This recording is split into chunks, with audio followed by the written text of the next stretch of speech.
Hello, in this video we are going to see how we can get all the timeouts that are set already for the current session. So there is a method. Let's rename the method get timeouts, all timeouts. Then get all timeouts.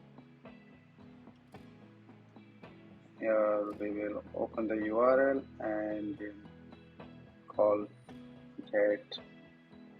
There is a property timeouts. So let's print it. Logger.info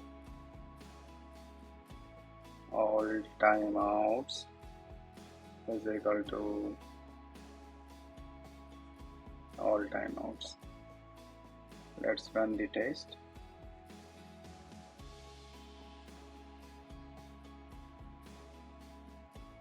So test started running.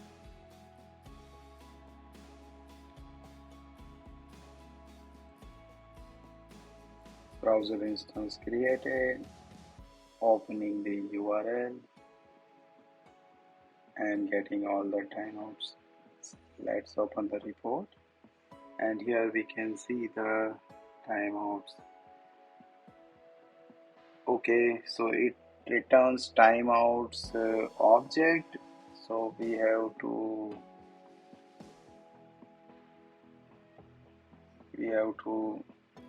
get its attribute.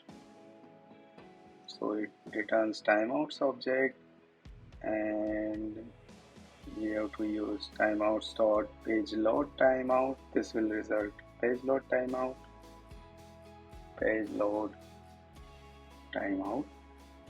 Then let's see dot script timeout. So this is script timeout, and then we have implicit wait. This will be implicit wait.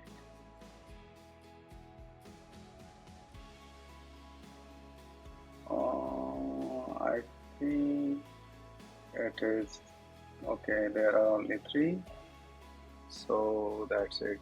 Let's rerun the test again. Test started running.